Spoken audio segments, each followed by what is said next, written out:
Okay, so welcome back to my channel. I am Jason, and this is from Sin's Perspective Reviews. Now, okay, so Insatiable Season 2. It looks like this season is going to be more fucked up than the last. Okay, so let me get my trusty notes, because a lot happened in this episode. Okay, so it picks up where, obviously, Season 1 left off, where Bob, Armstrong, and Patty are disposing of Christian's body. So they put his body in the trunk. They set the car to roll into the lake. The car doesn't sink. So now they're like, okay, what the hell are we going to do? And so, of course, now she has to reveal that she also may have killed Stella Rose. So he's like, it's just been a shit show since they've met each other. Just nonstop drama, right? So they're now trying to figure out, okay, what are we going to do? How are we going to do this? So they've come up with the bright idea. They're going to try to make it seem like they killed each other. These people are damn lunatics. Okay, so they're trying to so they need to get Stella Rose fingerprints on the weapon, on the murder weapon on the that Patty used. So now they all wrapped up in cellophane and all plastic. So they're going back to where Patty killed Stella Rose, but her body is gone. So now they're like, what the hell? What? Okay, so now it's like, okay, what happened to Stella Rose? Is she dead? Did somebody move her body? What's going on? What's up? Okay, so that plan went down the drain. Obviously, that shit wasn't gonna work anyway. But anyway, so now they're still trying to figure out how they're going to dispose of Christian's body. So now they're in the car and they're rolling down the street, and they're now trying to find Stella Rose, trying to see if she's still alive. So of course, Patty is a food addict, so she drives past the restaurant like, oh, we have to stop there, I'm starving. So this is the first time Barb Armstrong has seen Patty in action. She's shoveling, she's in there sitting in the parking lot of this fast food place, and she's shoveling the food in her face. And he's kind of looking at her like, oh my goodness, like, are you gonna really eat all that? And she's just stressed, and of course, on top of her being a food addict, she just like, even in the voiceover, she's like, she couldn't contain herself. I mean, it was a sight to see, especially for Bob. So then we see Vagina. She's in the drive-thru panhandling. She's trying to scrape up some money. Now, we haven't seen that gremlin she raised yet. So she noticed Bob Armstrong's car. So she walks over to the car and goes open the trunk. Of course, he jumps out, and they're going back and forth, and she's like, is your wife's basically saying his wife Coralee she tried to help Coralee with her business plan, and then she stole the idea and kicked her out of the picture. So it was so funny. He took one of the Patty's burgers and threw it at Vagina. I'm like, no, you didn't just hit her with a damn burger. So they're going back and forth a little bit. He jumps in the car and he pulls off. So now they're back on the road, still trying to figure. They're on their way to Stella's house to see if maybe she had gone home. But on the way, they're talking and having a little heart to heart. And he's not paying attention to the road. Apparently, there's this pig in the road, so he just ends up having to swerve, to not hit this pig. And then they realize, okay, the trunk pops open. And they go to look in the trunk, and they realize, okay, Christian's body is gone. It's now in the road. So now all of a sudden, it's like 7 or 8 pigs just come out of nowhere. And of course, pigs eat anything. So the pigs basically start in on Christian's body. So of course, they're like, okay, this is actually, killing, oh, no pun intended, kill 2 birds with 1 stone. So they can get rid of Christian's body and still go and see if Stella Rose made it home. So they stayed to make sure that the pigs consumed Christian's body in its entirety. So that was, great. Thank God they didn't show that, but you could hear the crunching and whatnot. So, okay. So around this time, you have Bob and Coralee. So Coralee's over at Bob Barnard's house. And they're, drunk. And they're talking about, obviously, they had the threesome, and they gave Bob Armstrong the ultimatum, like, that he can't have both of them.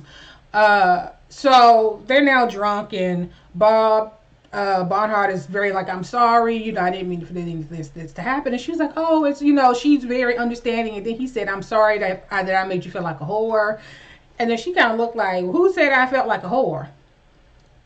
And so basically, they say a drunk a drunk man speaks a sober truth. Something I forget that saying. A drunk mind speaks a sober man's truth or something like that.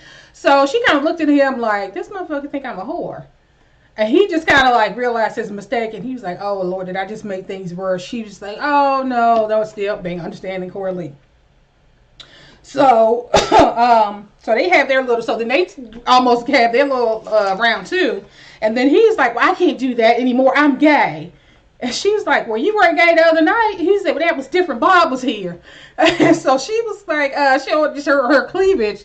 Right. She was like, well, you didn't seem to have a problem with these. And he was like, no. So then they go, y'all kissing again. He's like, I can't do that. She's like, maybe you're bi. And he's like, no, he's determined in his mind that he's gay. Right. So, then they flash to Roxy. So Roxy is going back to Bob Barnard's house, and while she's walking up, she's calling her, trying to get her mom on the phone, and she was like, Bob still thinks that he's coaching me, but he overhears the conversation. So he opens the door. He's like, so what's going on? What do you mean I'm not coaching you? And so she ended up revealing that no, basically the whole plan that was it was basically all a ploy to get back at Bob Armstrong. And so she goes off, and Coralee is there. Coralee obviously is still there. And so she comes out, and they realize, Barnard realized that, okay, we haven't seen Magnolia, so they go to her room and realize she hasn't slept in the room. So Magnolia is now missing. Nobody knows what's going on with her. So of course they leave to go to look for Magnolia. So Bob and Patty, they're sitting in the car, and she goes she's hungry, obviously. So she goes to the glove compartment, and she sees the gun. And he starts talking about the first time he tried to kill himself when he, I forget, when he was accused of being a pedophile. And then she had called him in the nick of time to... which saved his life. So there's been a couple of times where we've had some near misses where Bob just almost gave up and was about to end it all. But Patty just seemed to call at the right time. And then for whatever reason, he divulged that they had the threesome, and she was like, whoa. And he said, and now he's like, now it's all messed up, and they want me to make a choice. And she was like, well, why don't you choose Bob?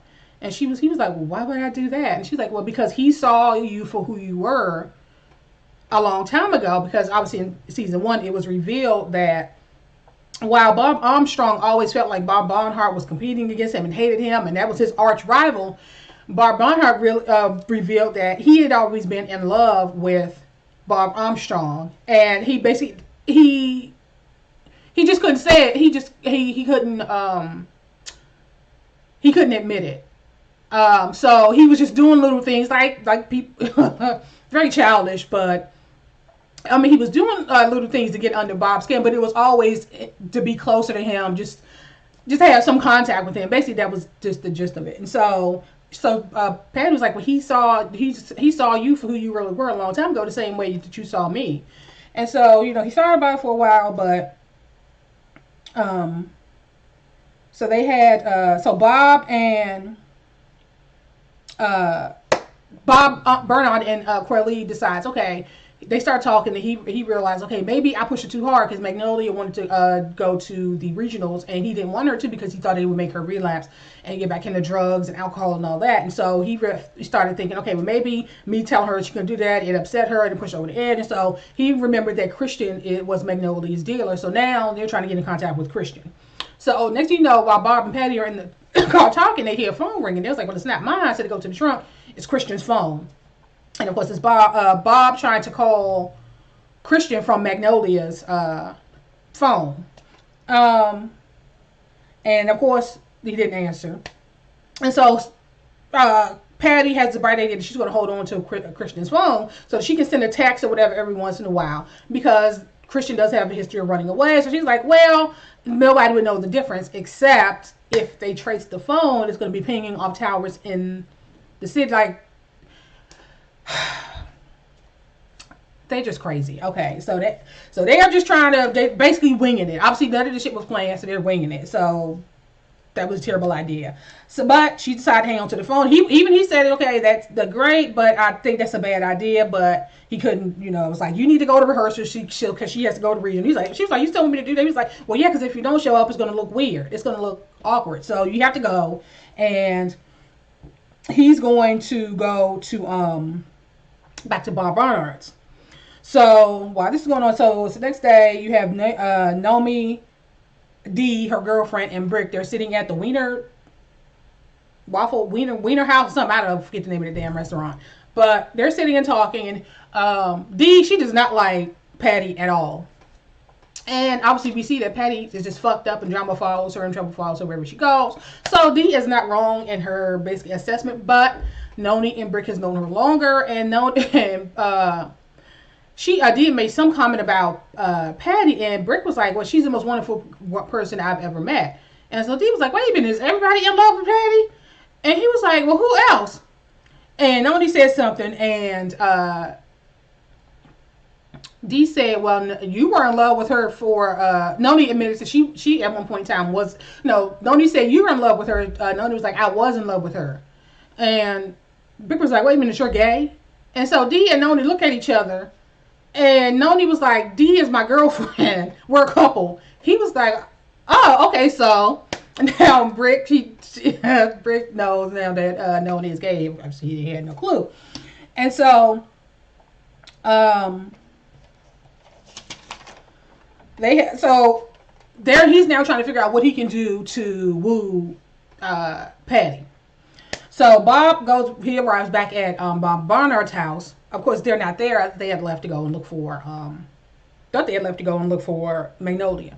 But he's there, and Barnard walks in and was like, what the hell are you doing here? He was like, well, I wanted to talk. I think we should talk. He said, well, I don't want to deal with her right now. I think you should leave.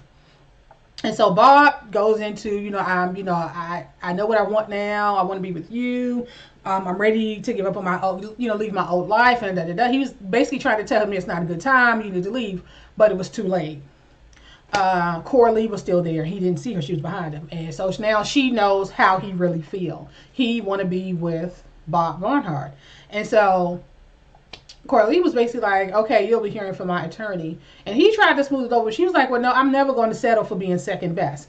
And the fact is, it's really, really fucked up. Because Coralee, even with all Bob's craziness and the feminine ways, and even if she may have had an inkling that he may have been, I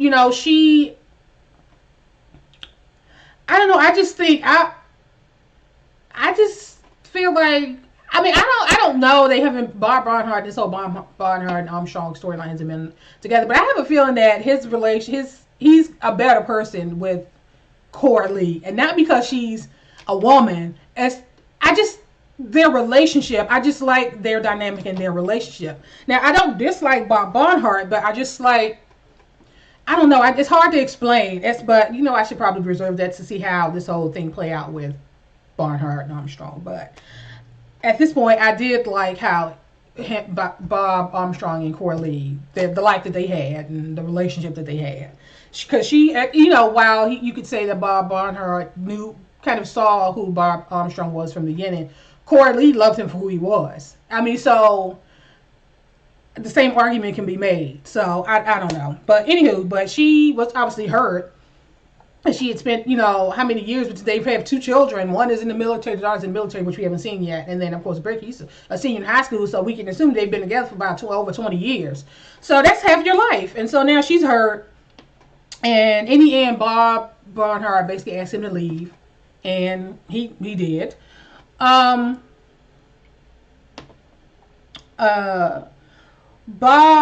ends up going to the gym, so he's doing this, woe is me, like he doesn't know his life is spinning out of control once again, and he has him a little liaison in a locker room at the gym.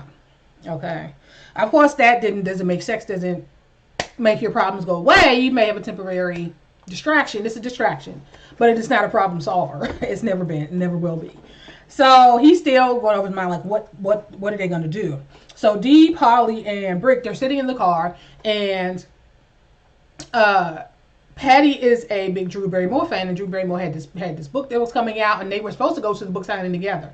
The night that I believe the whole thing went down with Magnolia and her killing Christian, the whole thing. So, Nonnie ends up giving the book, the signed book copy to Brick, so he can give it to Patty as a gift. And so he was like, "Why can't you?" She's like, "Well, no, she's, you give it to her, and she'll think you're the most wonderful person in the world because she loves you way more." The whole thing. So he's all happy, and so now, they get his mom. So Coralee's been trying to call him, and so they find out that Magnolia is missing. So they're now like, okay, wait a minute. The last person that she was supposed to meet up with was Patty. So they're trying to call Patty. They realize she's a regional, so they're headed that way. So now they're going to talk to Patty, or even see if Magnolia is there, and just whatever reason didn't check in. So now they're at regionals, and so Patty is in the waiting room. They're all arriving, and Roxy shows up, and she's shocked, obviously shocked to see Patty, because the whole point was in the last season, her and Stella Rose kidnapped Patty, and the whole point was for her to not make it to regionals. So of course Roxy is surprised to see her, and so she's like, "Have you seen my mom?" And she was like, "No, why? You haven't heard from her?" And so Roxy's trying to call Stella Rose, but hasn't received a response. Okay, so Bob, he is in the car, and of course he's still going over what happened before, and he makes it in with her clothes and makeup and the whole thing. So now he's there trying to help her get situated. And he's like, "What is that?" And it was a basket of like pastries and stuff. And he was like, she was like, "Well, they gave it to everybody." But so she sat there, almost ate half the damn basket. So so she starts telling her, Roxy is there, and he was like, "Well, I don't know if she heard from Stella Rose." She said no. So now he's trying to get to her cell phone to see if there's been any exchange. And so while he's talking to Patty, he gets a text from the gym guy, and he was like, "Well, who is this? How do you know?" He's like, "You gave me the number." And he realized, okay, and it's a lapse in judgment. He gave the man his number, so they, was texting him. Okay, so Nonnie, and Brick, they arrived to congratulate her and the whole thing, and he ends up giving her the book, and he asked if he could take her out after the pageant. Of course, she's all excited because she really likes Brick. Now, and so this is when Patty finds out that Magnolia is missing. So she's like, "What? Wait a minute. What do you mean? She's missing?" And so they were like, "Well, you were supposed to meet her. So did you ever meet her?" And she was like, "Well, we were supposed to, but she never showed up." So they end up going into their dressing room, and he's like, "Why would you say that? Now, if Magnolia shows up and say that she saw you, you're going to be seen as a liar, and then people are going to start questioning why you're lying. We have to get our story straight." And so she goes to grab the pastry, and he takes the pastry from her, and this whole thing, and she's getting upset, and she's like, "What's the big deal? It's just food." And they're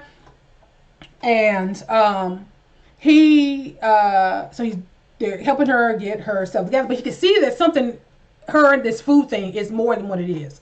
And so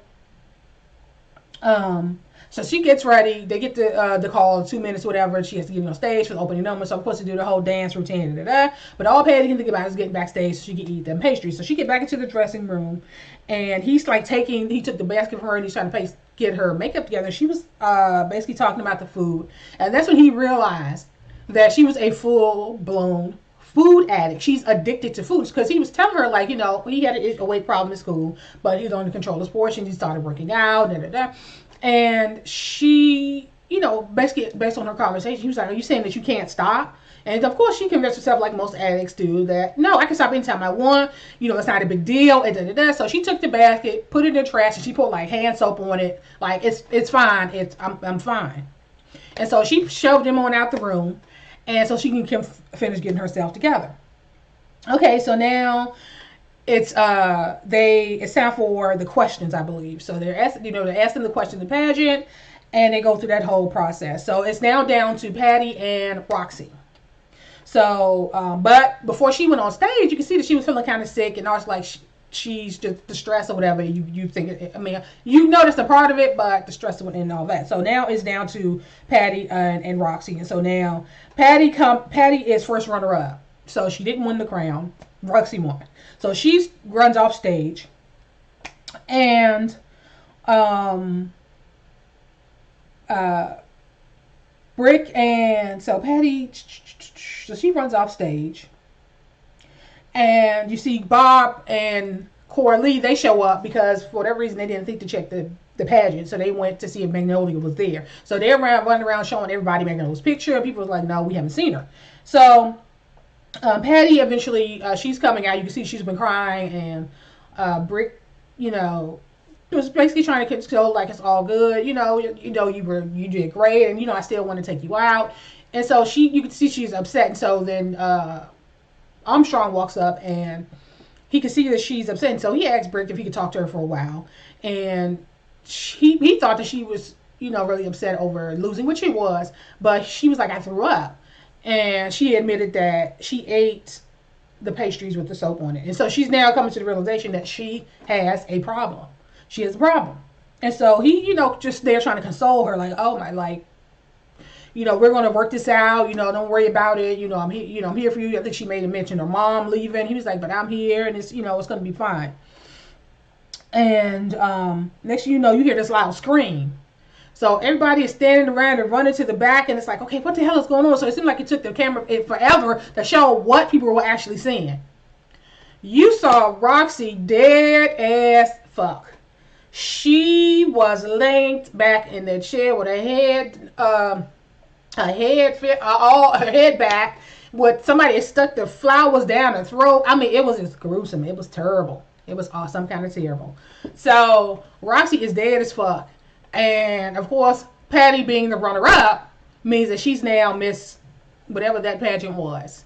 And so now Bob is giving her the side eye, like, bitch, are we gonna have to cover up another murder? So that's basically how the first episode ended. It's like, God damn, did she kill her? What's going on? What happened when everybody went backstage? I can't imagine that she would have been able to pull it off with so much traffic going, but you never know. She managed to make shit happen. It just defies logic. But anyway, that's how the first episode ends. Like I said, this season is turning up to be, it looks like it's going to be more fucked up than the last. And I'm here for all of it. So I'm going to end this here, and I will talk to you guys later.